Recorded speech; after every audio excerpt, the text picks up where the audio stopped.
Hi everyone at Commonwealth Magazine. My name is Sheryl Sandberg. Sheryl Sandberg 是目前世上最有影响力的女人之一，被 Forbes 杂志获选为全球100大影响力女性，排名超越美国第一夫人蜜雪儿·奥巴马。今年3月，她的首本著作《Lean In》一出版，就被翻译成30种语言，在许多国家掀起平等看待男女的讨论。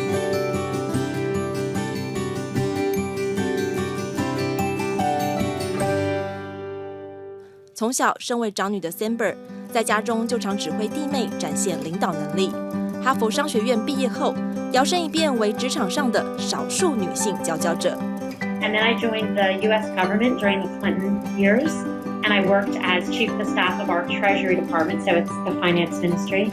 Then I went to Google, where I worked on online sales and operations. 现在则和 Mark Zuckerberg 共掌脸书，是脸书位阶最高的女性。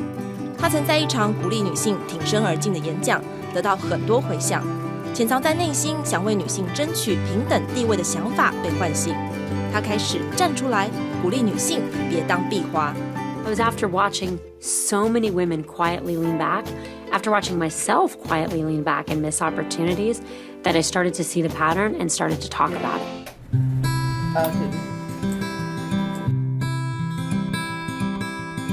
这股挺身而进风潮也吹进台湾 ，Sandberg 首度接受《天下》杂志专访。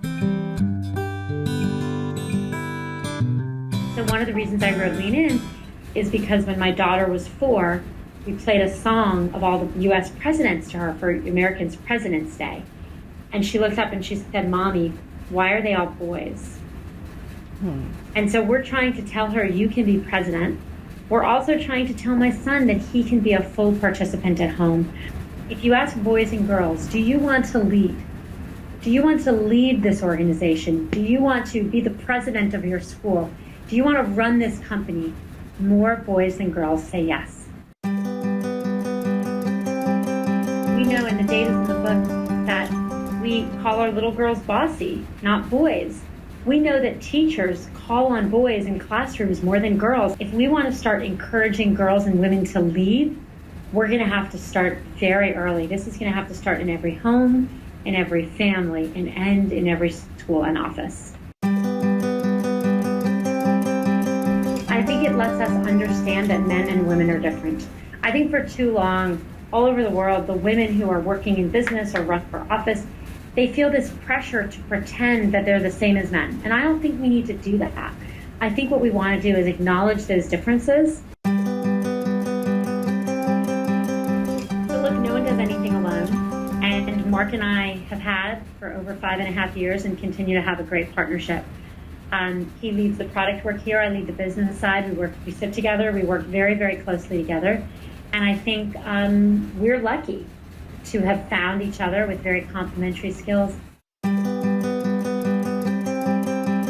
view is that the advice I have for all men and women in positions of power is to start talking about how gender drives our different expectations so that we can start getting to equal expectations for girls and boys.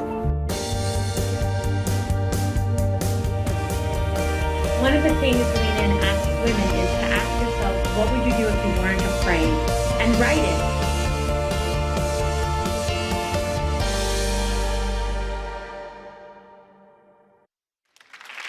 Okay, now let's give a warm welcome to Sheryl Sandberg from Facebook.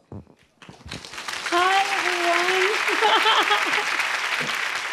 Hi, everyone. It is an honor to be there with you today. I am so grateful to all of you for coming together to talk about Lean In. I wrote Lean In because despite all the progress women have made, and we have made a lot of progress, there is no country in the world where women have equal voice to men. There are hundreds of countries, only 16 run by women today. If you look at the percentage of women who are in the parliaments around the world, not one parliament gets close to 50%. If you look at the largest companies in the world, in every country in the world, of the largest companies, 95% are run by men. And what that means is that when the decisions are made that most impact our world, our voices are not equally heard.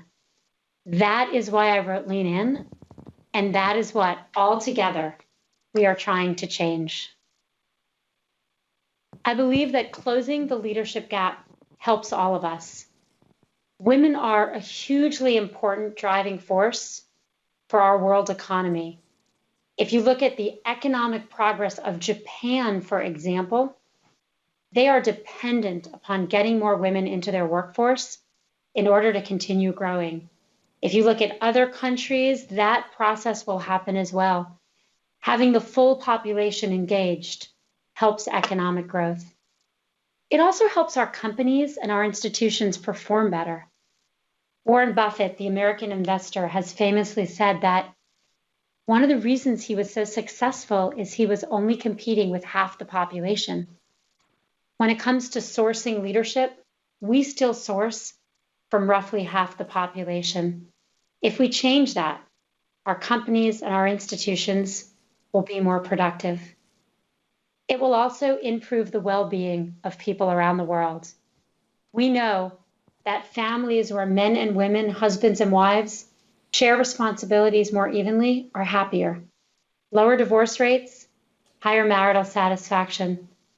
We also know that at any income level, anywhere in the world, no matter how active mothers are, when children have more active fathers, they are better off. They perform better in school, they have better careers, and they have a greater sense of well-being. That is why Lean In and equality is so important to all of us. I'm here with you today to talk about 3 things you can do. 3 things every single person in this audience can do starting today that helps us build a more equal world. The first is to push back on stereotypes. Cultures are so different all around the world, and I've been all around the world talking about Lean In, starting in March in the United States and ending in China just last week, and now the opportunity to speak with you. And despite all of the different cultures, our stereotypes of men and women are enormously similar. In every country in the world, we expect men to lead, to be assertive and aggressive. We expect women to speak when spoken to do for others. At my wedding, my younger brother and sister stood up and they said, "Hi, we're Cheryl's younger brother and sister." But we're not really her younger brother and sister. We're actually her first employees, employee 1 and employee 2. Because Cheryl never really played as a child. She just organized other children's play. Everyone laughed. And it is funny. You can go ahead and laugh. It's okay, because I laugh too. But there is something behind that joke that's not funny. Because in every country in the world, we call little girls bossy. We never say boys are bossy, because boys are supposed to lead. When those same children grow up, all over the world, I ask audiences of men and women, if you're a man, please raise your hand if anyone's ever told you you're too aggressive at work. A couple of hands go up. If you're a woman, please raise your hand if anyone's ever told you you're too aggressive at work. My hand is up and everyone else's. That's because the behaviors we expect and encourage in men, we discourage in women. The other challenge women have is that men are liked for their success, and women are not always liked. As a man gets more powerful and successful, he is better liked in every country in the world. He is more eligible to marry. You want to spend more time with him. As women become more successful and powerful, they are often less liked. Sometimes people don't want to marry them. People want to spend less time with them. This holds women back. Now, the good news is that we can change this. We can change this today. You can change this in your country today. You can change this by the next time you hear a woman's aggressive saying, "Are you sure? What did she do? Did she do something a man would do and not be criticized for?" And you can change this by the next time you see a little girl and you're going to call her bossy. You say instead, "That little girl, she has executive leadership skills." Second thing we can all do, you can do. I want you not to leave before you leave.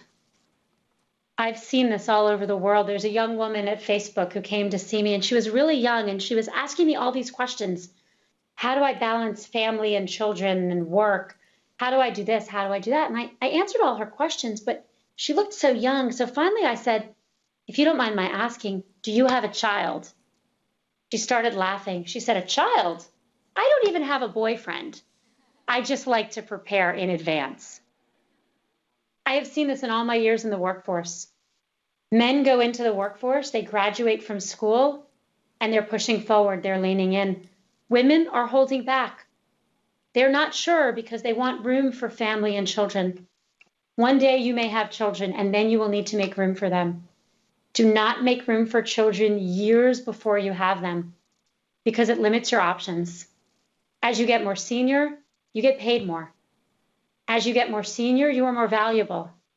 As you have more experiences because you're leaning in, you have more opportunity to get flexibility and the things that will make you able to be a great mother too. So do not leave before you leave. Start out aiming high. Third thing you can all do. You can believe in yourselves. When men and women, boys and girls, perform at the same level, the man remembers how he did slightly high. The woman remembers how she did slightly low. When men are asked why they succeeded at something, they ascribe that success to themselves. They say, "Because of me," which is a good thing. If you ask women why they succeeded, the women will say, "Because I was lucky, I had help from others, I worked hard." Now, why does that matter? Boy, it matters a lot, because if you believe you succeeded because of you, you can reach for the next opportunity because you know you can do it. If you believed you were lucky, well, then you're not ready to reach for the next opportunity because you're not sure you can be lucky again. I am here to tell you, every single one of you in that amazing audience, the ones wearing the green shirts and the ones not wearing the green shirts, every single one of you, when you walk into a room, sit at the table. Don't sit on the side. Don't wait to be asked. It is okay in your culture as well as mine. Men sit at the table. Women should sit at the table too. When there's an opportunity, raise your hand. Don't wait to be asked because they may not ask you. Believe in yourself. I know that you can do more than you think you're capable of. And if you believe that, you will be able to achieve great things. The other thing we all need to do and think about is we need to find equal partners. Everywhere in the world, men do more than women. Sorry, that is not true. Women do more than men. If you look at housework and childcare in the United States, women do 30 to 40% more than their husbands. If you look at it in your country, women do 3 times more. If you look at Korea, women do 5 times more. We will never get to equality in the workforce until we get to equality in the home. And men should do their share because it's better for their children. I know dating is hard, and I know there was a lot of pressure on you to get married. There was a lot of pressure on me to get married. I got married very young. But you can carve out the relationship you want by talking to your boyfriend, your partner, your future husband, and your husband one day about why it's good for him, why it's good for your children, for him to do his share. I believe you are the future. I'm sitting in Menlo Park, California, looking at an audience halfway around the world. You are the future, but none of us do this alone. You can't lean in without the support of others. I hope you join us at www.leanin.org. We have a great website. It's only in English now. We're working on translating it, but come join us. We're helping women form circles, groups of 8 to 10 women who form together. They agree to meet once a month and support each other. One of the highlights of my entire book experience was last week in Beijing, when I met with the first Lean In Circle in Beijing. 13 amazing women from all over the world, including parts of very rural China, saying that they were locking arms together and supporting each other. So for all of you, lean in and do it together. I believe that you are the future and you can create a more equal world. Thank you, and I'm excited to take your questions. Wow, let's give Joe applause again. And you see they are in green, right? Yeah, that's the uniform. Yeah, the Taipei First Girl High School. So wait no more. Let's move to the question and answer session. And we have the first question is from the high school. Yeah, here. Hi, Cheryl. Without fear, I would like to be a genetic engineer. And it has always been my dream to modify the gene structures. And I know it's going to be a long haul to become a genetic engineer, but I'm ready to make every effort to fulfill my dream. And I'd like to ask you that, what kind of characteristics do you think young girls like us need to survive in the highly competitive society? And what are the things we can do now to invest ourselves? Thank you. It's great to hear from you. Sorry. It's great to hear from you, and I'm so glad you want to be a genetic engineer. The thing I would tell you is what you need is what you just did. You need to stand up and you need to say, this is what I'm going to do. I think you should form a circle to get peers around you who want their own dreams to be fulfilled. But asking yourself, what would I do if I wasn't afraid? Answering that question, that is what this takes.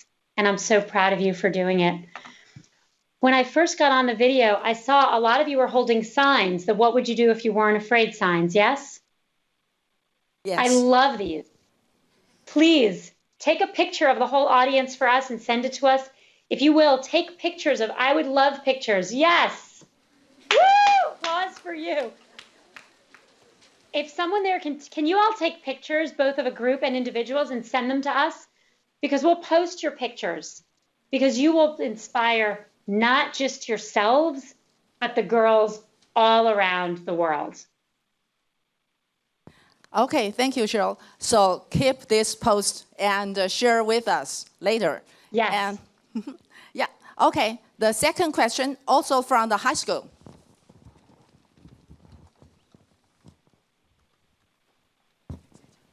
Okay. It's a great honor to see you. And, well, if I'm afraid I'm going to travel with only $30. Well, this doesn't mean like US dollars, but it's okay. So,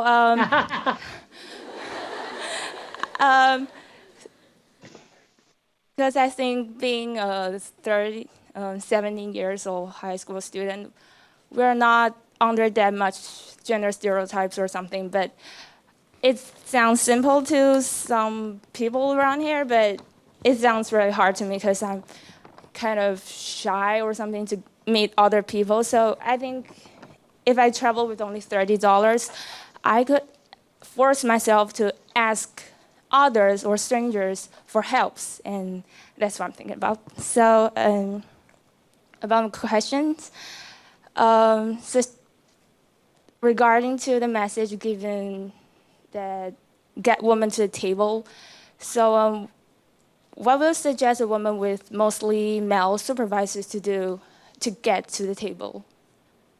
Yeah. I'm proud of you for wanting to travel with only $30.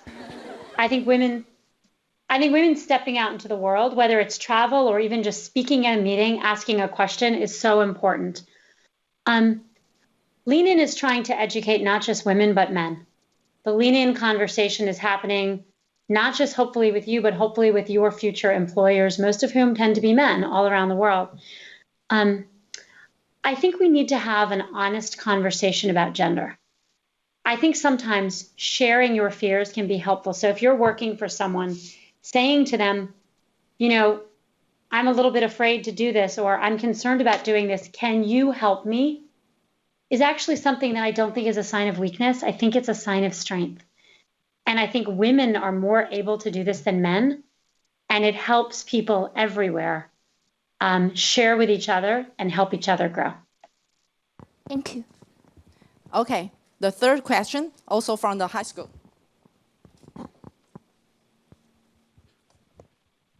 Hi, Cheryl. So nice to meet you. My name is Tina, and I would like to travel abroad and study abroad someday.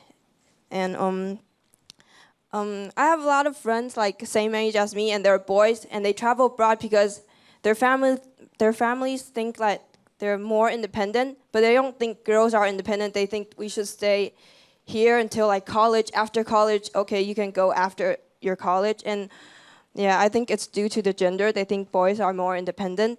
I want to ask you about the question. On your way to success, which was the most frustrating experience you had because of your gender, and how you overcame the fears? Like a personal experience?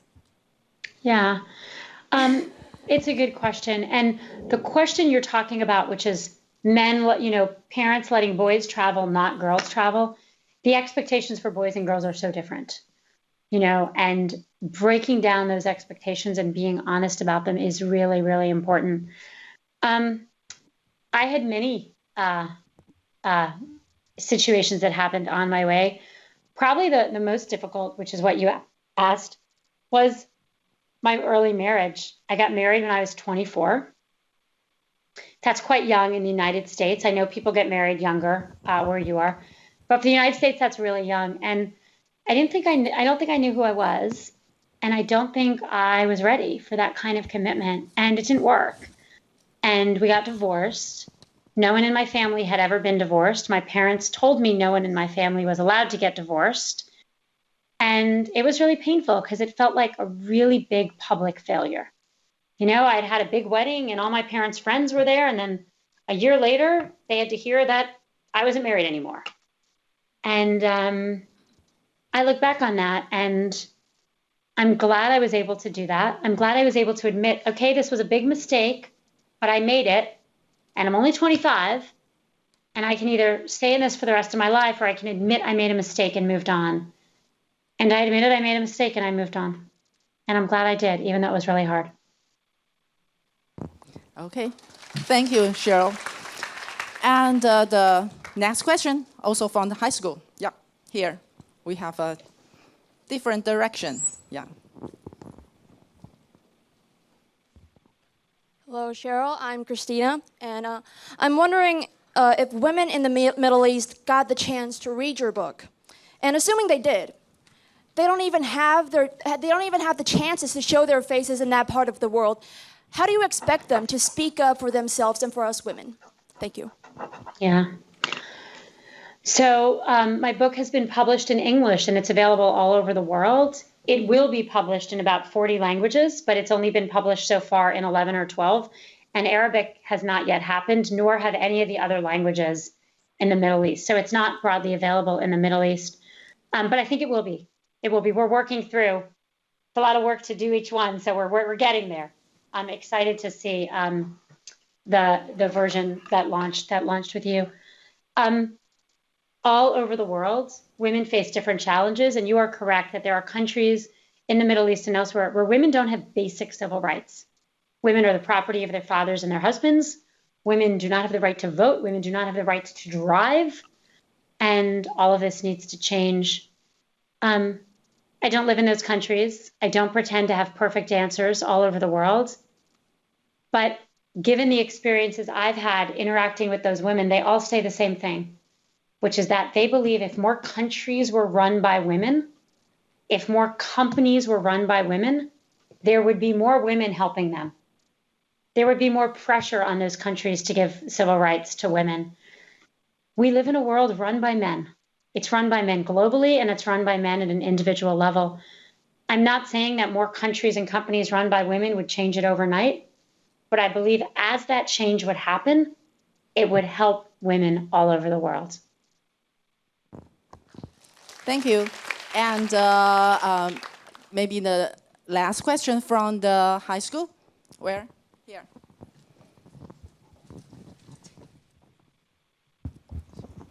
Hey Cheryl, this is Leah, and this is my dream, help the abused women and children. This is my dream, and I'm really pressured to have this chance to read your book. It's really touching, inspiring, and encouraging. And I'm really curious that by the mass media playing up those women we just mentioned, that their severe situation is known by all people around the world, and if it is possible that the information circulates, and which may affect the people's thoughts, eventually leads to the general concept that females are more or less being oppressed or inferior. And how can we solve this problem? Thank you.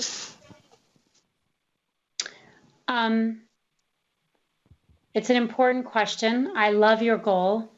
I wrote my senior thesis in college. It's a college paper we write. I'm sure you have them too, on spousal abuse. And so it's an issue that's very important to me. It's also an issue that tends to exist in unequal situations where women feel that they can't leave their husbands. Either they don't have the legal right or they don't have the financial means. They are more likely to be abused. As women earn more money, as women do better, over time, that abuse stops. And so your issue is so important. I once had a woman named Lima Bowie at my house. I tell this story in the book. She was one of the women who won the Nobel Peace Prize for her part in the civilian uprising in Liberia. And she was asked, what can women like us, American women, do to help women in Liberia? And her answer was striking. She said, more women in power. More women in power. I think the answer to the unequal treatment of women is more women in power. If one day the committees at the UN were half women, what kind of conversation would we be having with the countries that still didn't have equal rights for women? If one day, rather than 16 countries, 100 countries were run by women, what kind of global community would be formed? I think it would be totally different.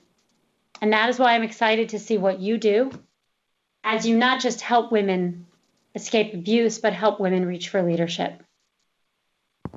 Thank you. And it's great to know that our students have broader concern.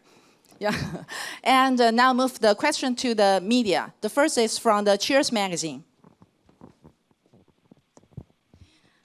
Good afternoon, Cheryl. This is Eileen Chen from Cheers magazine, which belongs to the Commonwealth magazine group. I have one question for you. In your book, you recount your own decisions, mistakes, and daily struggles to make the right choices for yourself, your career, and your family. So, what was the most hesitant decision that you have ever made? And how did you take the initiative for this decision? Thank you. So probably the hardest decision I ever made was the one to get divorced, which I just talked about. I think another really hard decision for me was when I left. I worked in the government. I worked in our finance ministry. And in my country, often when you leave the finance ministry, you stay in government-related jobs or you go to investment banking because they're all connected. And I had all these job offers in investment banking, but I wanted to work for technology. And I had no job offers in California. But I saved up my money and I moved to California. And it took me 10 months to find a job. So for almost a year, I had no job.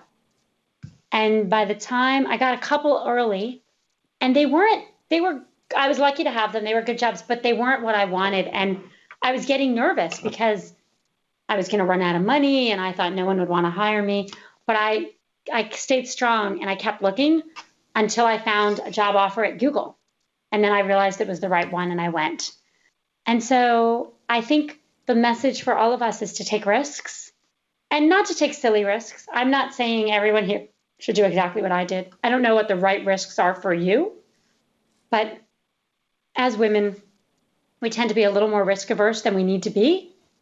And I think asking ourselves again, what would I do if I weren't afraid, is a great thing to do. Thank you. And the next question from the media.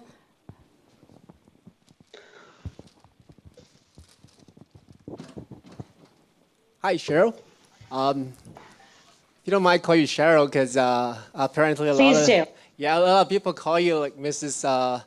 First Lady of Facebook, something like that. No. Right? So anyway, this is Charlie from YouTubeLearn.com. We're a website based on the YouTube videos. We're an educational website. We all know that like nowadays, a lot of boys and girls they choose to dream big. So like Mr. Zuckerberg and his companions, like, for example, they make their dream come true, and they started their own business instead of jumping right on the career ladder. So for what would you suggest for the young girls if they want to do the same, if they want to join the club? So what are the pros and cons to start up their own businesses for the girls? Thank you. I think it's really important that the march towards equality happen with men as well as women. So it's very important that people like you read it. So I'm very grateful. So thank you.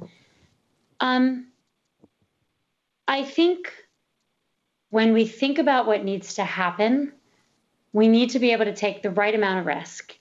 And we need risk to equal out from the genders. So you are right that more men than women start companies. I think as we encourage women to get more technical degrees, to start companies in technology fields, more women will have the self-confidence to take those same risks. I also think we need to actively encourage that. We actively encourage leadership in boys. We need to stop discouraging and start encouraging leadership in girls. Thank you. Okay. The next question also from the press. Yeah, here. Another gentleman. Please allow me to sit down while I'm asking because I also have to type at the same time. Tom Lim from China Time. Well, I just wonder. I mean, since Facebook has now been recognized as the quite a positive force in some kind of social change, like Jasmine Revolution in Middle East. I just wonder, I mean, is it also one kind of positive force of change in so-called sexual equalities reform? Because in the beginning, Facebook was funded by a group of very typical white American college frat boys. And I must say that this kind of sexual prejudice do prevail on the internet. And how can, I mean, and nowadays, there are lots of sexual abuse on the internet happenings in the world, and that do result some very bad things like suicide happens. And how can the first lady of the Facebook do to stop this kind of thing happen? Because I must say that lots of internet companies like Facebook do actually encourage all the users to send their pretty pictures onto the internet and just make them become some kind of sexual object at the same time. So, I mean, how can Facebook do this kind of thing? Yeah, so it's a really important question. Every technology that has ever been invented in the world can be used for good and can be used for evil. So the car. Cars are great. They get us places faster. They also kill people. Fewer people were killed walking on roads when we didn't have cars. Now more people are killed.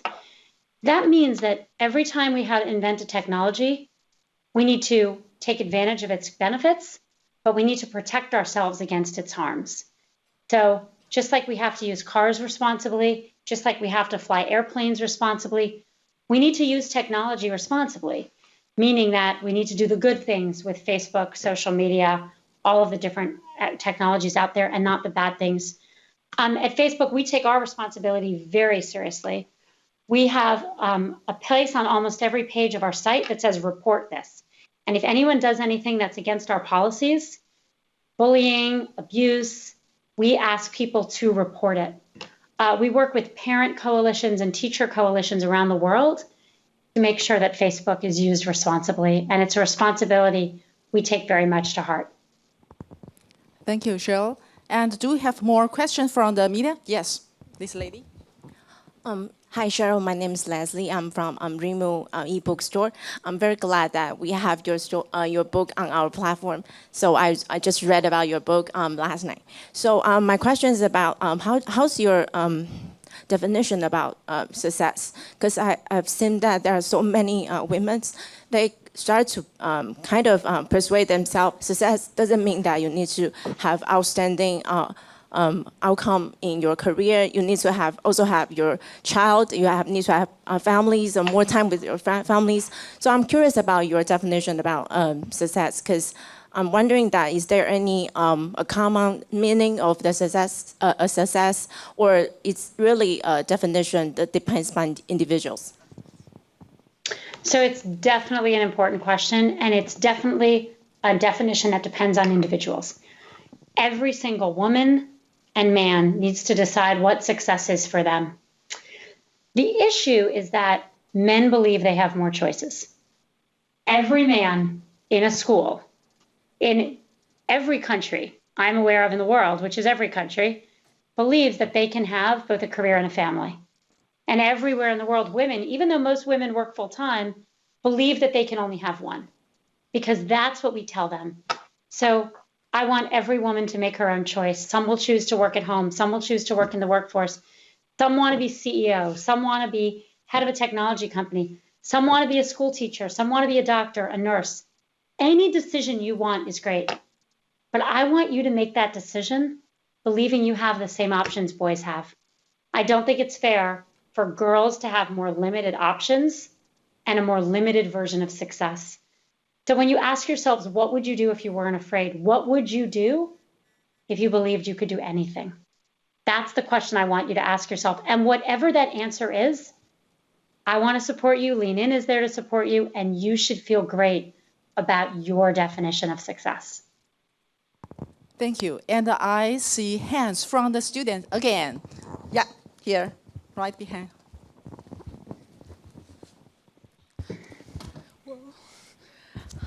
Hi, Cheryl. I'm Sarah, and I'm a senior from the school, and I'm kind of dating, so I have a little simple question.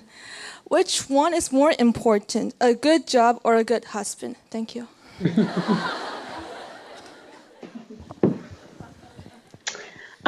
Again, I don't know for you. I don't know. You have to decide what's more important. But again, I want to reject the framing. That is the framing women are told all over the world. Men can have both. Women can have one. You can have both.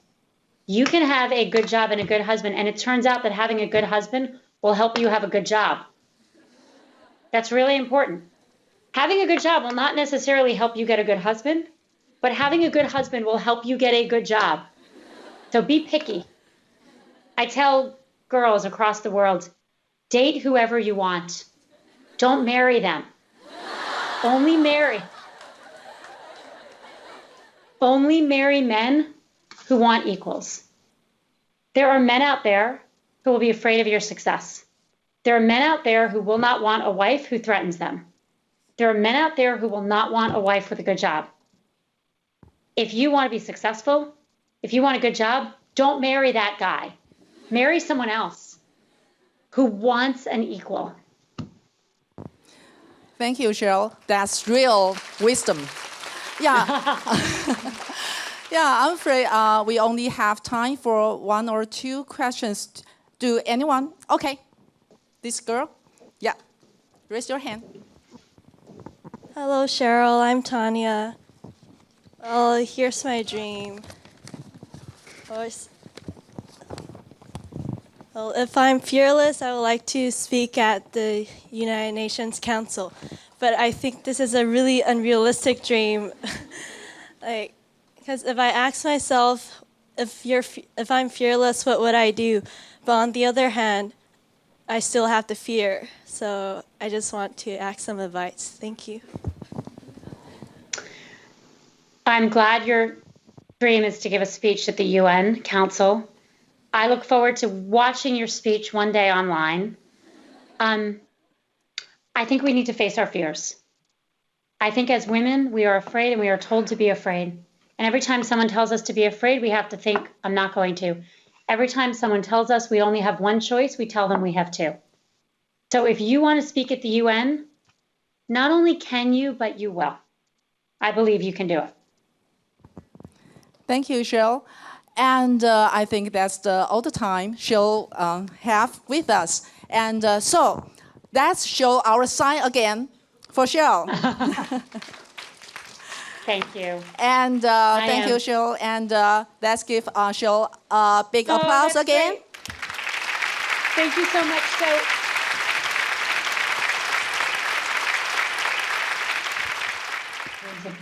So again, take a picture for me of the audience with your sign so I can post it. I really want to say thank you. This was a difficult thing to arrange halfway around the world. I am so grateful to our host and to my publisher. I'm so grateful to the people from the media who are interested and going to write about Lean In. I'm mostly grateful for the students, for the women in green I see in this audience, for the future you represent, for the fact that you wrote what you would do if you weren't afraid, and for the fact that I know you're going to go do it. Thank you all so much. Thank you, Cheryl, and I hope you will have an opportunity to visit Taiwan in the near future. I would love to. Thank you. Guys. Bye. 好，非常精彩的分享哦。可是呢，我知道大家这个情绪非常的激动。我们接下来今天还邀请到非常难得的贵宾，也要跟大家分享他们生命里面很重要的经验跟学习。那首先，我们要邀请天下杂志群的董事长殷允鹏殷董事长上台。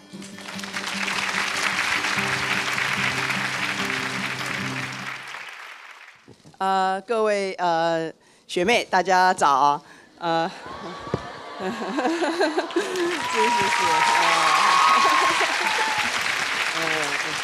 那个，我想因为还有好多贵宾，所以我只是简单的跟大家分享一下我过去的一些挫折。我是女中毕业的，但是呢，我想很少人有我的经历，就是说一女中毕业以后呢，考不上大学。我第一次没有考上大学。我后来回想，为什么呢？因为我其实认不清楚我自己，然后人云亦云，大家说应该考什么，我就去考什么。比如说那个时候我就考甲组，其实我完全不知道说。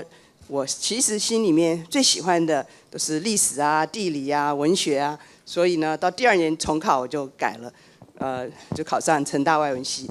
那从此后来就慢慢走。所以呢，我第一个想要跟大家分享的是说，认识自己。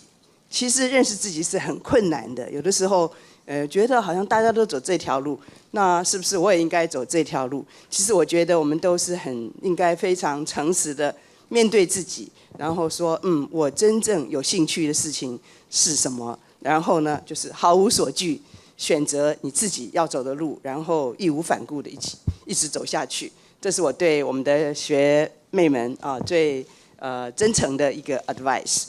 然后呢，另外一件事情，除了认识自己，我觉得蛮重要的事情，也要认识他人，认识别人，认识这个自然跟环境。然后除了追求自己的兴趣之外，同时也要做一个对社会有点贡献的人，做一个有用的人，做一个可以帮助其他人的人。让我们大家一起以这个为期许。谢谢。谢谢殷董事长。接下来我们邀请大家都非常熟悉的张校长上台来跟大家分享。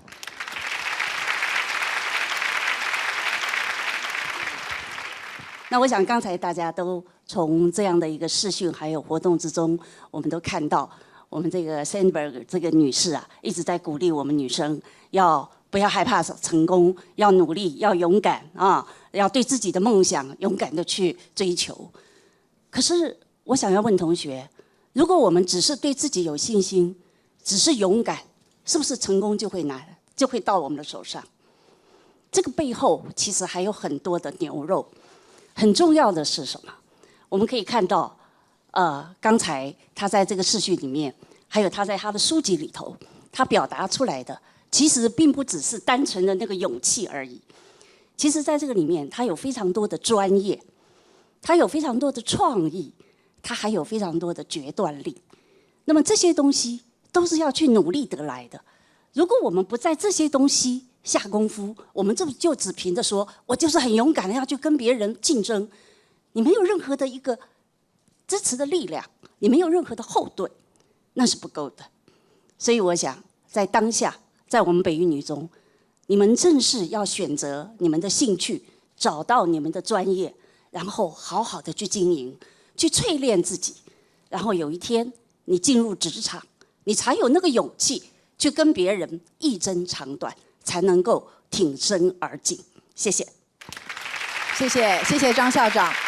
今天真的非常高兴啊！我相信今天这个经验对大家来讲很重要，其实对我自己来讲很重要。尤其我看到非常多的小绿绿都是 lean in， 你们都是身体往前倾，眼睛发亮的在听。那我们今天的活动呢，已经快要结束了。可是呢，这其实是一个开始，是我们改变的开始，然后是我们分享的开始。所以呢，今天大家回去记得刚刚 Cheryl 说什么吗？我们要分享。如果毫无畏惧，我们会怎么样做？跟你的朋友分享，跟大家分享你们今天的经验。我们一定要让更多的女生愿意挺身而进，我们才会有一个不一样的未来。今天非常的谢谢所有的贵宾跟所有的同学。最后，我们一定要留住这一刻，请大家站起来，然后往中间集中。我们要合照一张我们自己的lean in挺身而进的照片。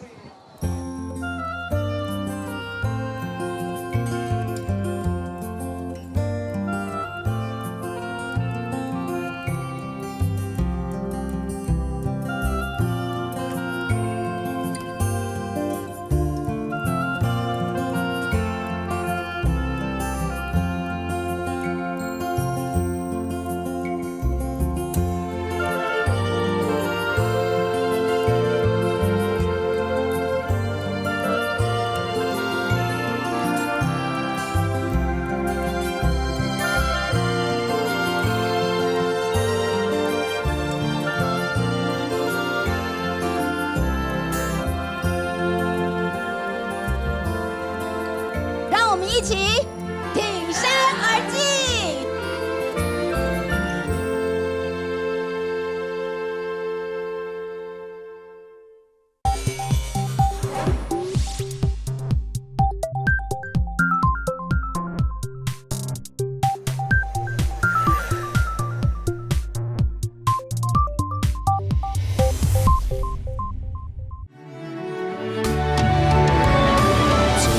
当然是现在可以说是台湾的艺术家的一个很重要的一个图腾哦。陈澄波他背负了很多的历史的发展，还有有戏剧性的人生。那当然对于后来的年轻人也有很大的启发。陈澄波其实他所在的很多的地方，他都会如家乡一般的对待。当然基于感情最深刻的是他的嘉义，所以他的嘉义街景画得非常好。他北部最喜欢的应该就是淡水，那陈澄波所经营出来的淡水，最重要的是符合他个人喜欢的扭转的笔法，他就会把那个起伏绵延不断的感觉或复杂的那样的一个层次感掌握的比较动人跟戏剧性。所以陈澄波的淡水呢，其实在整个组构上是比较繁复的。周六晚间9点，公视频道，紫色大道城。奥运马拉松赛，伊索比亚银牌选手利勒莎全家人都因为抗议政府被关，利勒莎不断摆出反伊索比亚政府的手势，引发全球关注。叙利亚内战5年，不断投入战场救人的白帽救援队获得诺贝尔和平奖提名。泰国好吃好玩，但明年起，外国旅客在泰国买手机 SIM 卡将会被泰国政府定位监控。周六日晚间7点半，公视全球现场与您一起探索全世界。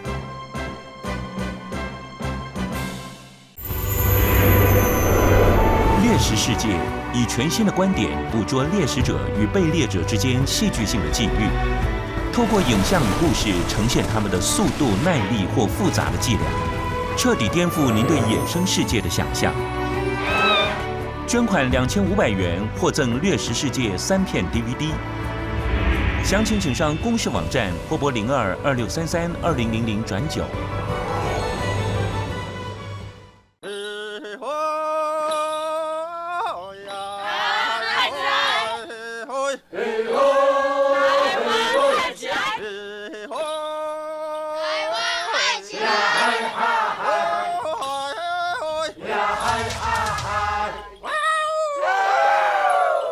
太白朗这边是源自于2个兄弟，他以前就是误杀了他的父亲，由他这个家祭祭拜他的父亲的由来，然后慢慢就延伸为变成太白朗祭典，所以那个祭典基本上它是一个严肃性的。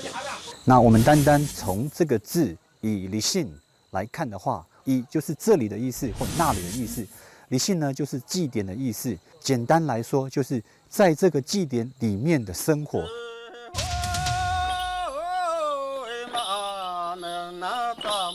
打法弄的巴达故事呢，并不是所谓的只有报讯息。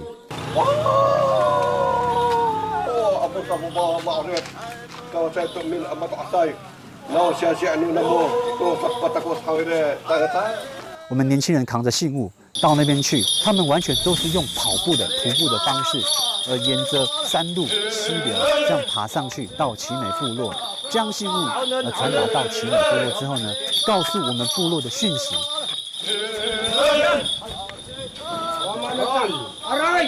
我们从我们部落跟奇美部落的关系来看的话，基本上我们是手足之间情谊的连结。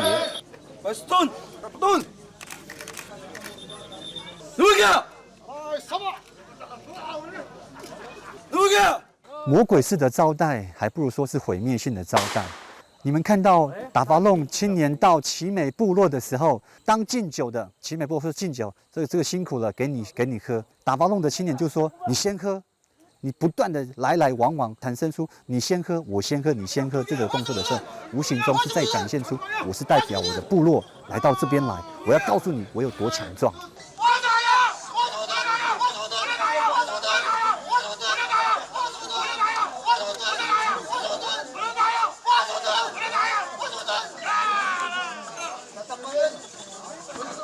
那就是一种极度诚意的呈现，所以有时候会感觉到接近折磨，你知道吗？其实最后还是客人啊，因为来者是客。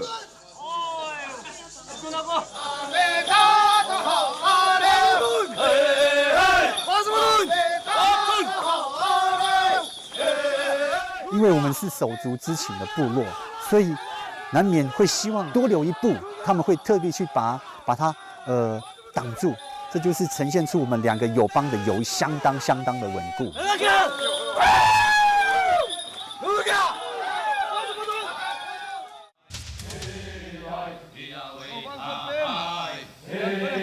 巴卡达纳是在伊犁县的重头戏之一，它是一大早呢，到那个沙盖举行巴卡达纳。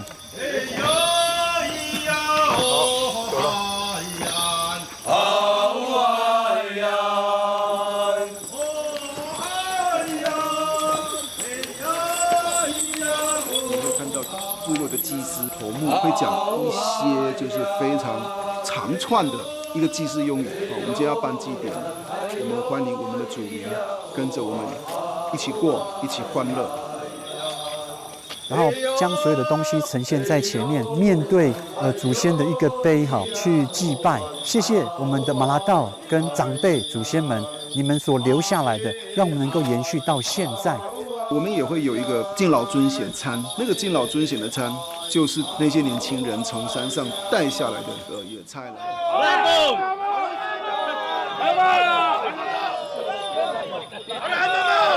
只有在这个时候，每一个老人家呢会拿着猪肉串然后一个一个，然后分配给那些他认为在这个社区能够付出代价、付出他的时间、付出劳力的人吃到这个肉，其实是非常荣耀的象征哪怕是一块肉。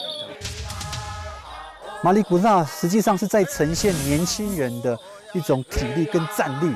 当他们围在一起的时候，他们舞动给谁看呢？是给天上的马拉道来看。我们让马拉道看见我们在夜间舞蹈的时候，我们不断的跳，不停止的跳，不停止的唱，一直到早上。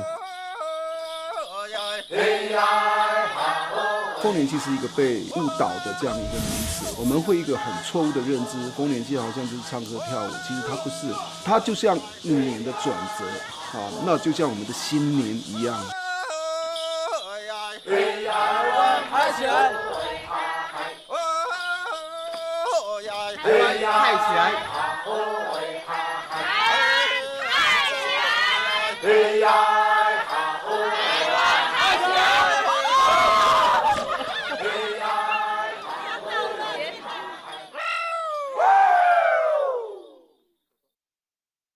老师今天要宣布热舞大会大家跳的桥段，我有点紧张哎。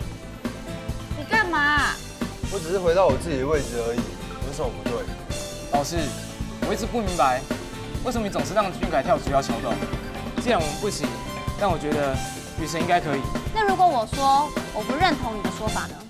而且我也不打算改变我的决定。每周日晚间6点，我的这一班就在公视。公视专为50岁以上熟龄朋友规划的乐龄营来喽！如果您喜欢透过拍照和录影来抓住生活中的精彩时刻，公视乐龄营为您规划初阶的平面摄影及进阶的短片创作课程，并提供专人指导及创作体验。课程活泼有趣，名额有限，熟龄朋友千万别错过喽！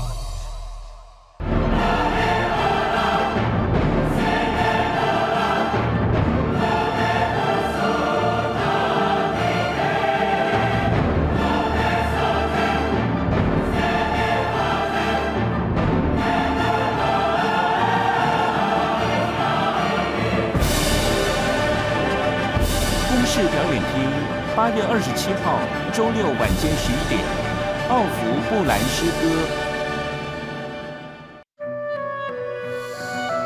自然界中生态万物的追捕猎杀，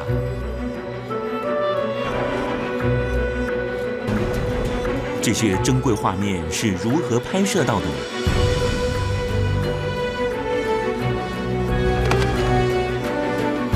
周六晚上8点，生态全纪录《掠食猎战》幕后制作，就在公共电视。恁即摆看的是公共电视，伫咧遮，恁会当看到精彩节目，看到更较好的未来。